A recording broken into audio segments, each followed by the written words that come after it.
Hola a todos y bienvenidos una semana más a este noticiario. La semana pasada no pude subir el noticiario porque justo al día siguiente entregaba mi trabajo de final de máster y estaba ahí a última hora acabando las últimas cosillas, así que no me dio tiempo. Y están siendo unas semanas un poco cargadísimas de trabajo. Esta semana de hecho ni me ha dado tiempo a montar la cámara y todo el tinglado para grabar la intro, así que os pongo aquí a Pepe bailando de fondo simplemente. Pero bueno, al menos he conseguido sacar tiempo para poder grabar el noticiario. Así que bueno, vamos a hablar de lo que ha pasado las dos últimas semanas, un anuncio y ¡empezamos! ¿No estás harto de perder el tiempo buscando por ahí cracks cada vez que te instalas Windows 10 o Office? Todo ello para acabar bajándote un programa creado por un ruso para robarte tu cuenta de My Little Pony, tener problemas con actualizaciones y 1000 problemas más. Déjate de historias y cómprate una clave de Windows 10 o Office ON en GBGMall. Es muy sencillo y barato.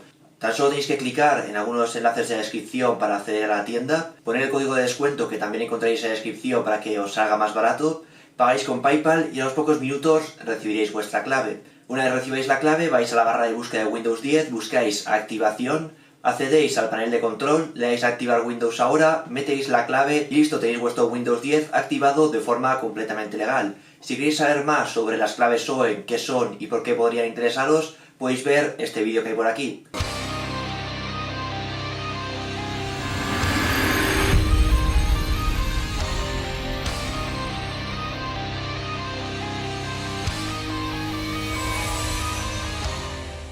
Vamos a empezar por AMD, porque esta semana hemos tenido bastantes noticias en torno a un tema del que se ha hablado mucho desde el lanzamiento de los Ryzen 3000. Es el tema de las frecuencias de estos procesadores. Ya sabéis que por ejemplo el Ryzen 9 3900X se anuncia como un procesador de 4,6 GHz, cuando la realidad es que se había visto que prácticamente ninguno era capaz de alcanzar esa frecuencia. De hecho, Derbauer, uno de los overclockers más conocidos, hizo una encuesta en su canal de YouTube donde se vio que tan solo el 5,6% de los Ryzen 9 3900X eran capaces de alcanzar esos 4,6 GHz a los que se anuncia el procesador. Vamos, que prácticamente ningún Ryzen 9 3900X es capaz de alcanzar las frecuencias a las que se publicita. Esto también pasa con algunos Ryzen inferiores, pero en el caso del Ryzen 9 3900X es el caso más destacado porque es el que se anuncia con frecuencias de fábrica más altas. Desde el primer día ya sabéis que ha habido mucha polémica con este tema, y por desgracia, aunque los usuarios han tratado de preguntar a AMD respecto a este tema, AMD se ha mantenido en silencio absoluto. De hecho, normalmente se pasaban por el subreddit de AMD para responder preguntas de la gente y tal, pero en cuanto empezó a hablarse del tema de las frecuencias, toda la gente de marketing de AMD se quedó en silencio. Probablemente porque es un tema un poco peliagudo, porque unas malas palabras pueden acabar en una denuncia por publicidad engañosa. Pero bueno, la semana pasada AMD rompió su silencio y anunciaron que efectivamente los Ryzen 3000 no estaban alcanzando las frecuencias que deberían alcanzar, pero lo estaban haciendo por un bug que habían encontrado en la BIOS y que habían resuelto. El problema estaría parcheado en la versión AGESA 1.0.0.3 ABBA. Bien, esa nueva BIOS para los Ryzen 3000 ya ha salido y se ha probado. ¿Y qué se ha descubierto? Pues que efectivamente los Ryzen 9 3900X ahora sí que son capaces de bustear hasta 4,6 GHz. Ahora bien, antes de que os ilusionéis, si bien alcanzan 4,6 GHz, la realidad es que el rendimiento apenas cambia. ¿Por qué? Porque esto de los 4,6 GHz tiene truco. AMD asegura que con esta nueva BIOS, el Ryzen 9 3900X es capaz de bustear hasta 4,6 GHz pasando el benchmark PCMark 10. Lo cual es correcto, la gente ha probado este benchmark con su Ryzen 9 3900X y antes alcanzaban unos 4,4, 4,5 GHz y ahora sus procesadores llegan a 4,6 GHz. Pero estos 4,6 GHz tienen truco, y es que en realidad el procesador no bustea a 4,6 GHz durante el benchmark, sino que Derbauer ha descubierto que lo hace en esos momentos del test donde el procesador no tiene carga. Es decir, cuando el procesador está trabajando y se está exigiendo, el procesador trabaja a la misma frecuencia siempre, 4,2, 4,3 GHz, por ahí se mueve más o menos, depende un poco de qué refrigeración tengas, qué placa base tengas y qué bueno sea el chip que te ha tocado. En cambio, cuando el procesador no tiene carga porque ha terminado un test y va a empezar el siguiente, ese momento ahí que está cargando el siguiente, en ese momento sí que es capaz de bustear a 4,6 GHz. En ese momento los núcleos del procesador prácticamente no tienen trabajo, por lo tanto el consumo y el calor generado por el procesador son muy bajos. Por lo tanto el procesador puede meter voltajes bastante altos, llegando incluso a 1,5 voltios, para ser capaz de bustear a 4,6 GHz. En el momento en el que los núcleos sí que tienen una carga de trabajo importante, están consumiendo muchos vatios, ahí ya no puede bustear a esa frecuencia porque sería una locura meter una 1,5 voltios, prenderías fuego al procesador. Así que esta nueva BIOS parece más bien un parche de AMD para evitar posibles denuncias por publicidad engañosa porque los procesadores no alcanzaban la frecuencia a la que se supone que deberían trabajar. Han dicho, bueno, cuando el procesador no tenga carga le dejamos que meta voltajes muy altos, suba a 4,6 GHz y así podemos decir que cumple con las especificaciones. Aunque también hay que decir, por otro lado, que en algunos benchmark mononúcleos sí que se ha visto una pequeña mejora. Por ejemplo, en Cinebench mono hilo, el procesador hay momentos que sí que bustea un poquito más y te da unos puntitos extra, pero la mejora es muy pequeña, es tan pequeña que incluso está dentro del margen de error. Cuando tienes una diferencia de un 2% de rendimiento, puede ser que esa diferencia simplemente sea por la variación que tienen los benchmark cada vez que lo ejecutas. Y la verdad es que aquí ya nos metemos en un tema en el que nos podríamos tirar mucho tiempo discutiendo. Hasta ahora el tema de las frecuencias de los procesadores era muy sencillo. Los procesadores tenían una frecuencia base que no servía para nada y una frecuencia boost que era la frecuencia a la que iban a trabajar siempre. Si tu procesador venía a una frecuencia boost de 4,2, tu procesador trabajaba a 4,2 GHz. No había ningún problema. Si en la caja del procesador ponía 4,2 GHz, tu procesador trabajaba a 4,2 GHz. Después Intel empezó a meter esto de la frecuencia según el número de núcleos que estén trabajando. Por ejemplo, el 9900K viene a 5 GHz, pero esos 5 GHz solo se alcanzan cuando hay un solo núcleo trabajando. Cuando están los 8 núcleos trabajando, el procesador funciona a 4,7 GHz y Intel te indica con un núcleo activado esta frecuencia, con 4 esta frecuencia, con 8 esta frecuencia. Así que aquí la cosa se empezó un poco a enturbiar, pero al menos todavía sabías a qué frecuencia iba a venir tu procesador. Y además, esa frecuencia de un solo núcleo siempre se podía alcanzar con todos los núcleos. Por ejemplo, el 9900K viene a 5 GHz en un solo núcleo, pero todos sabemos que con una refrigeración adecuada puedes hacer que todos los núcleos funcionen a 5 GHz. El problema es que con Ryzen 3000 hemos dado el siguiente paso, y es que se ha implementado algo muy similar a lo que ya se había implementado antes en tarjetas gráficas, un bus completamente dinámico. El procesador, en función del voltaje, temperaturas, carga de trabajo, decide cuál es la frecuencia máxima a la que puede trabajar. Y esto tiene una parte muy buena, que es que maximizas el rendimiento. El procesador siempre va a intentar trabajar a la máxima frecuencia y dar el máximo rendimiento que pueda, pero tiene una parte negativa y es que realmente ya no sabes a qué frecuencia va a venir tu procesador, porque depende qué refrigeración le pongas, depende cómo de bueno sea el chip que tengas y qué voltaje necesite, depende de cuánto se caliente tu placa base, pues vas a tener una frecuencia diferente. Y esto ya lo habíamos visto en tarjetas gráficas. Nvidia lo introdujo con Pascal, lo tienen también las Turing y ahora lo tienen las Navi de AMD, este bus dinámico en función de varios factores. Entonces, ¿por qué no ha habido polémica con las frecuencias de tarjetas gráficas? Muy sencillo, porque siempre se anuncian con una frecuencia base. Nvidia anuncia sus gráficas con una frecuencia mínima que te aseguran, por ejemplo, 1800 MHz. La gráfica después no funciona a 1800 MHz, funciona a 1900, incluso 2000 MHz. Pero te anuncian a esa frecuencia porque es la que te aseguran. Por lo tanto, el 100% de las gráficas que venden trabajan a esa frecuencia o más. En el caso de Ryzen, AMD lo ha invertido, y en vez de anunciarte una frecuencia base que te aseguren, están anunciando la frecuencia máxima que puedes conseguir con las circunstancias perfectas. Y claro, ese es un problema porque el procesador luego no va a trabajar a esas frecuencias. Y la verdad es que no sé qué necesidad tenía AMD de meterse en tantos líos con el tema de las frecuencias, porque los Ryzen 3000 son procesadores muy buenos, procesadores que dan mucho rendimiento por el precio que tienen, y no tenían ninguna necesidad de meterse en líos con las frecuencias. Podrían haber sido muchos más conservadores, anunciar el 3900X con una frecuencia de 4,2 GHz y encima hubieran quedado como Dios porque la gente los hubiera comprado y hubiera dicho, ostras, qué pasada, si es que encima sube hasta 4,6 GHz a veces. No hubiera habido ninguna polémica y encima hubieran quedado súper bien porque sus procesadores trabajarían a frecuencias más altas que las anunciadas. Pero por alguna razón decidieron no hacerlo así. Quizá en los inicios sí que pensaban que el procesador iba a poder trabajar a 4,6 GHz constantes bajo carga. Igual las primeras obleas que hicieron salieron muy buenas, los procesadores trabajaban a frecuencias muy altas, pero luego al empezar la fabricación en masa la calidad de las obleas bajó y no eran capaces de alcanzar esa frecuencia. O puede ser que fuese simplemente puro marketing, que dijesen, ostras, es que Intel dice que el suyo funciona a 5 GHz y nosotros decimos que el nuestro funciona a 4,2 GHz, igual la gente se compra el Intel solo por eso. Hombre, no creo que la gente que se gasta tanto dinero en un procesador haga la compra tan a la ligera y diga, hostia, aquí pone 5, aquí 4,2, me compro este. Pero igual en AMD tenían miedo por este tema y por eso metieron frecuencias tan altas de las especificaciones.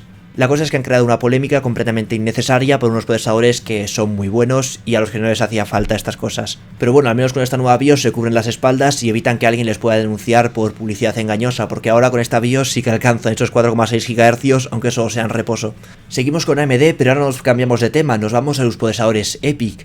Ya sabéis que AMD ha lanzado sus EPIC Rome, procesadores para servidores de hasta 64 núcleos, que tienen muy buena pinta y parece que pueden hacer mucho daño a Intel en una gama que hasta ahora dominaba y donde AMD casi no tenía cuota de mercado. Pues bien, parece que la cosa no se va a quedar con EPIC Rome, sino que AMD estaría preparando EPIC Milan. Estos serían una nueva gama de procesadores para servidores de hasta 80 núcleos.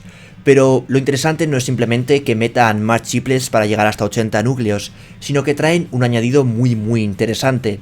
Y es que en procesadores tan potentes como estos, la memoria RAM se está convirtiendo en un cuello de botella.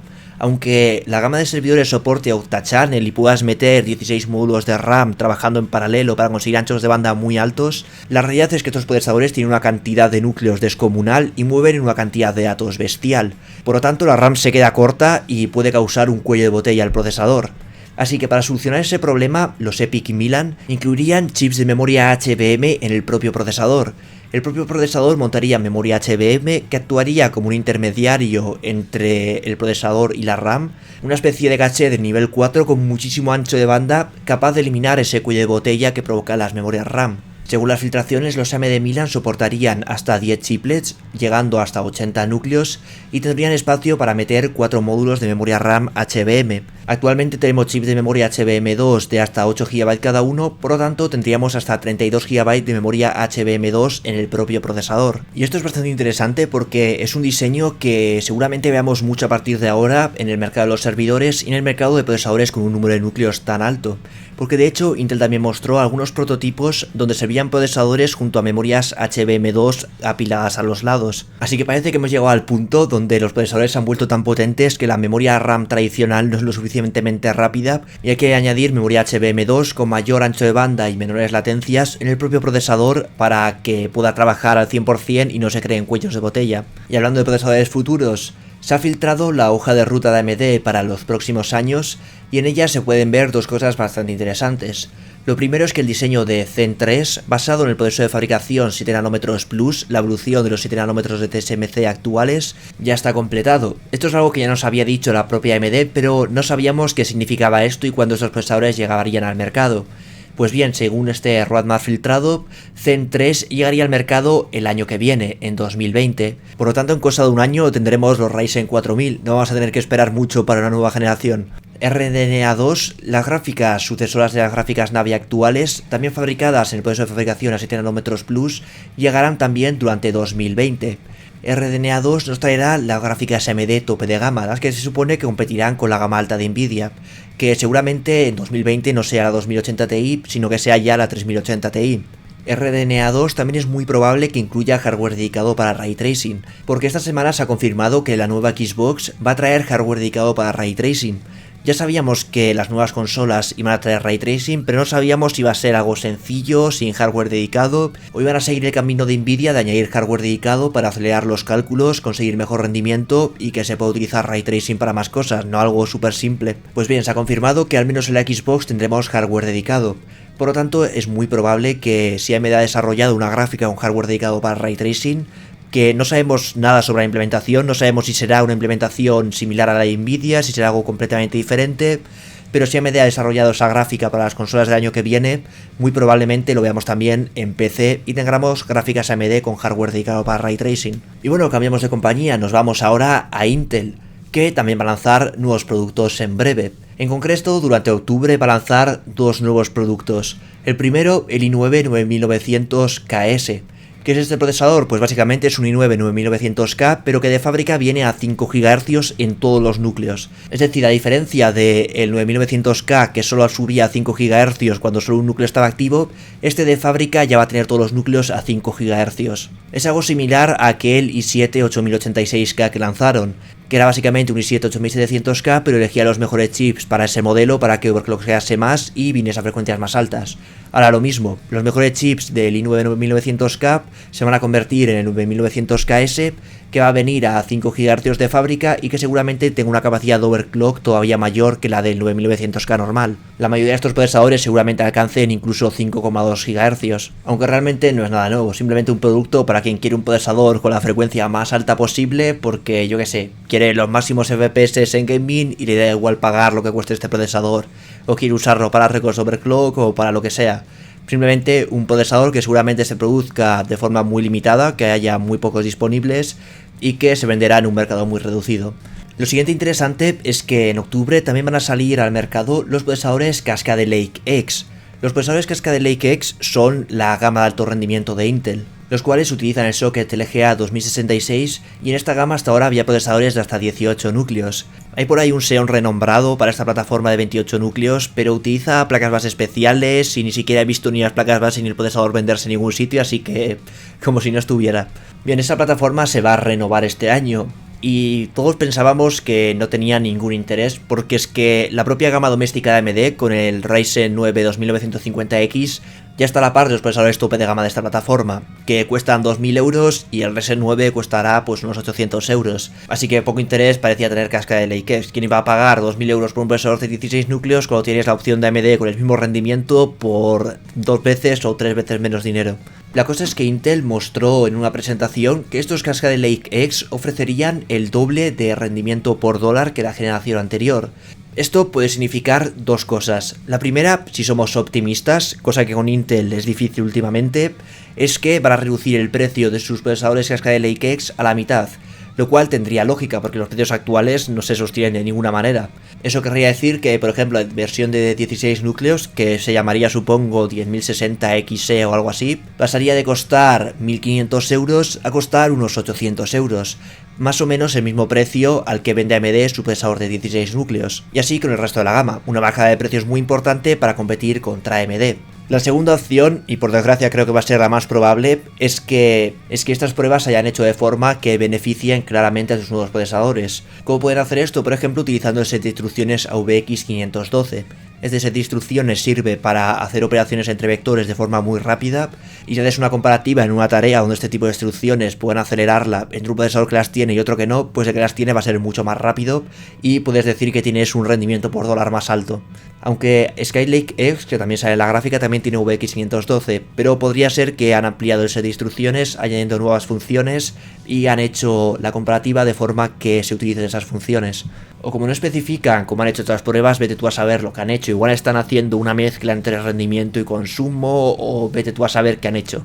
Al no decirte cómo lo han hecho, pueden haber hecho cualquier tipo de prueba estúpida.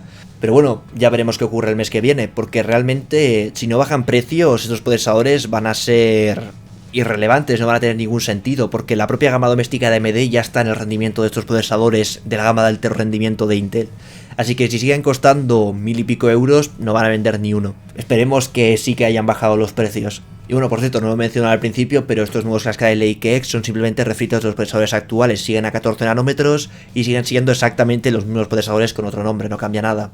Lo mismo va a pasar en la gama de consumo, donde Intel en breves lanzará su 10ª generación de procesadores, que va a ser la 9ª generación con otro nombre. La única diferencia es que se añadirá un procesador de 10 núcleos sobre el 9900K, así que seguiremos teniendo seguramente los procesadores de 6, de 8 y tendremos también la opción de uno de 10 pagando más.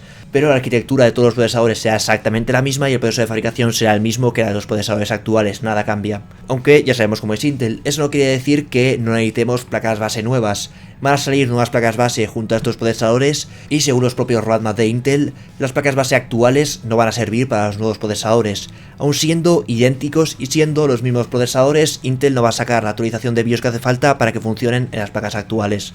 Lo mismo que hizo cuando no dio soporte para la 8ª y la 9ª generación en las placas base Z170 y Z270. Incluso aunque el chipset Z370 sea idéntico al chipset Z270, es el mismo chipset con otro nombre. Pero a Intel no dio la gana que las Z170 y Z270 soportaran la 8ª y la 9ª generación, pues ahora van a hacer lo mismo. Van a sacar nuevas placas base idénticas a las actuales, pero si quieres un nuevo procesador vas a tener que comprarlas. Y esta semana han aparecido en la base de datos de la certificación EEC 35 placas base Gigabyte pensadas para estos procesadores. Entre ellas tenemos placas base con el chipset H410, con el chipset B460, H470 y Z390. Lo que más me llama la atención es lo optimista que es Gigabyte preparando hasta 35 placas base para unos procesadores que tiene toda la pinta de que se van a vender bastante mal. Porque si actualmente los procesadores Intel son absurdamente caros, súmale a eso el precio de una placa base nueva. ¿Quién se va a comprar uno de estos procesadores? No lo sé, desde luego tantos modelos no creo que hagan falta, con sacar un par y van sobrados. Después se ha filtrado también dos sockets bastante interesantes, que son el LGA 4189-4 y el LGA 4189-5, que son procesadores para nuevos Xeon a 10 nanómetros. Y estos sockets soportarían hasta 56 núcleos. Esta información ha sido revelada por TE Connectivity. Y esto es bastante interesante porque querría decir que Intel está planeando lanzar Xeons a 10 nanómetros. Ya sabemos que a día de hoy los 10 nanómetros de Intel van bastante regular.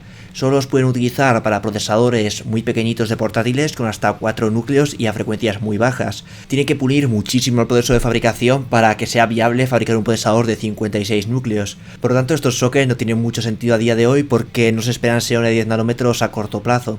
Pero su existencia y que compañías externas a Intel ya los conozcan quieren decir que Intel seguramente esté pensando en lanzar un Xeon a 10 nanómetros a no muy largo plazo. Quiere decir que Intel de la noche a la mañana va a pulir sus 10 nanómetros y en un par de meses van a estar listos para fabricar procesadores de 16 núcleos de alto rendimiento a 10 nanómetros.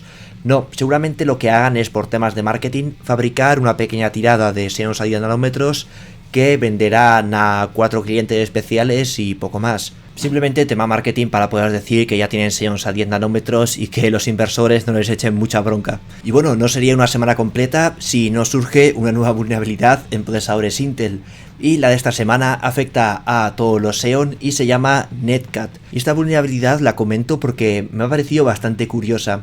Y es que esta vulnerabilidad en sí no puede acceder a ningún dato relevante del procesador. Lo único que puedes obtener aprovechando esta vulnerabilidad es el tiempo que pasa entre que pulsas una tecla y otra. Es decir, puedes saber que ahora el usuario ha pulsado una tecla, ahora ha pulsado otra, ahora ha pulsado otra, pero no sabes qué tecla ha pulsado. Entonces puedes decir, bueno, pues esto es inútil, no te sirve de nada. Si solo sabes que ha pulsado una tecla, ¿de qué te sirve esto?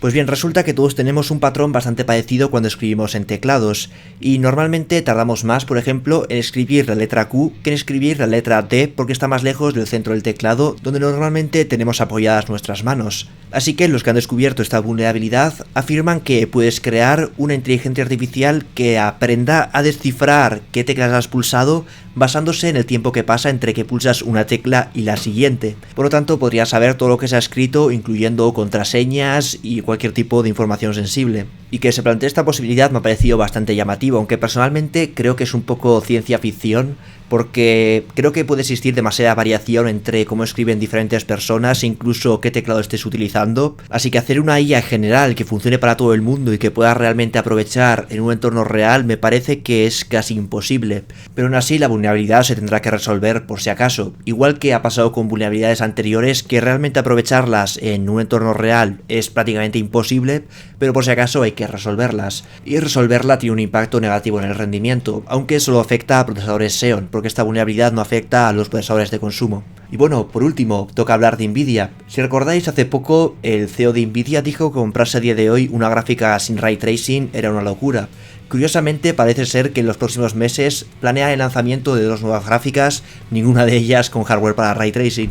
Estas serían la GTX 1650 Ti y la GTX 1660 Super. La 1650 Ti va a ser una gráfica con entre 1024 y 1152 CUDA cores que mantiene los 4 GB de memoria GDDR5 de la 1650, así que sería una 1650 dopada que se situaría entre la 1650 y la 1660.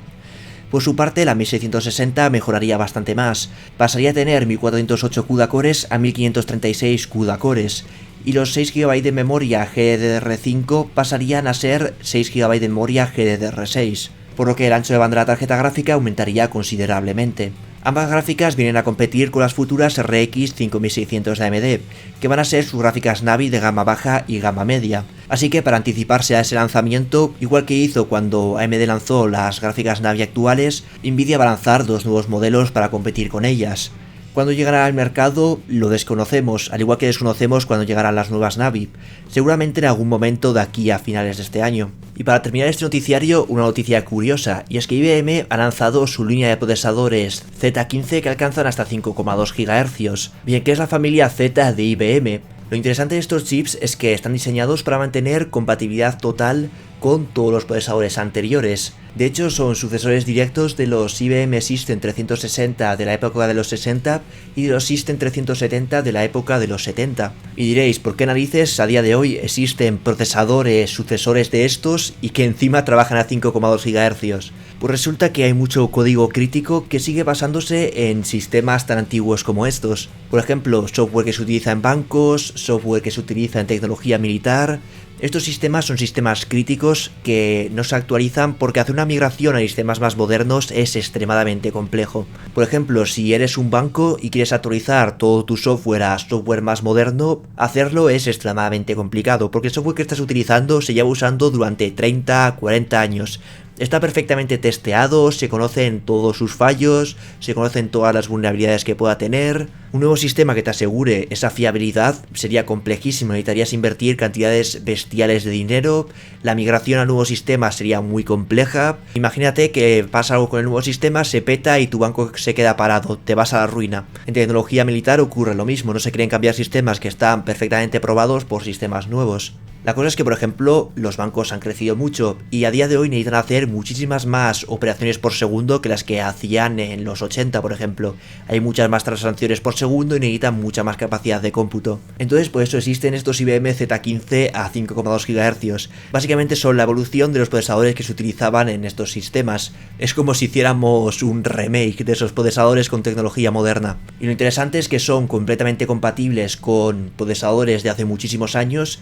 Puedes correr software de los 70 80 en estos procesadores sin cambiar absolutamente nada de él, es completamente compatible, pero es un procesador muchísimo más rápido que los de aquella época, así que gracias a estos procesadores puedes pasar de un procesador de aquella época 10 MHz que es absurdamente lento a un procesador moderno a 5,2 GHz, muchos más núcleos, cachés mucho más grandes, que además soportan instrucciones modernas, por lo que te permite mantener el mismo software sin tener que cambiar todo el sistema.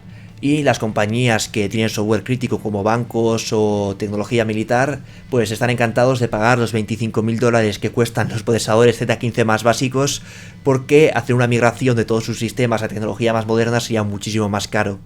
Así que quería comentarlo porque me han parecido muy curiosos estos procesadores. Y bueno, con esto terminamos este noticiario. Ya sabéis, si queréis estar al tanto de las últimas novedades, suscribiros al canal y si ya lo estáis, activad las notificaciones. Hasta el próximo vídeo. Adiós.